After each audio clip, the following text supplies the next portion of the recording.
আসসালামু আলাইকুম প্রিয় শিক্ষার্থীরা, সবাইকে মুক্ত পাঠশালায় স্বাগতম। আজকে আমাদের ক্লাসের টপিক হচ্ছে আকাইদ।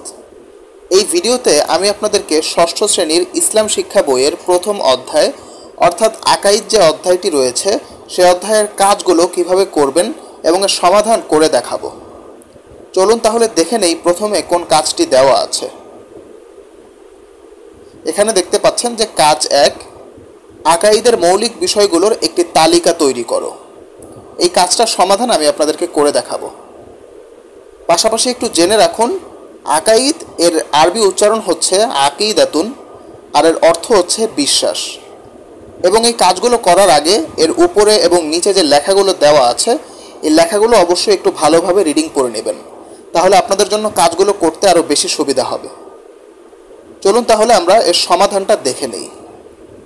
আকাইদের মৌলিক বিষয়গুলোর একটি তালিকা তৈরি করো। উত্তর: একজন মুসলিমকে 7টি মৌলিক বিষয়ের উপর ঈমান আনতে হয়। সেগুলোই হলো আকাইদের মৌলিক বিষয়। নিম্নে আকাইদের মৌলিক বিষয়গুলোর একটি তালিকা দেওয়া হলো। 1.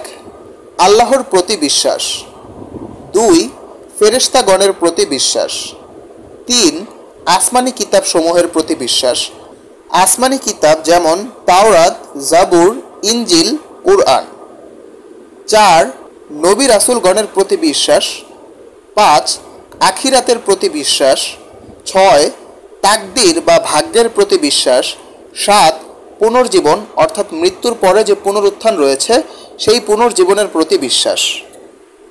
আমরা এখানে দেখলাম কাজ 1-এর যে সমাধান সেটা কিভাবে করতে হবে। আপনারা অবশ্যই এই সমাধানটি নোট করে নেবেন এবং কাজ সম্পর্কে কোনো প্রশ্ন থাকলে অবশ্যই কমেন্ট বক্সে জানাবেন।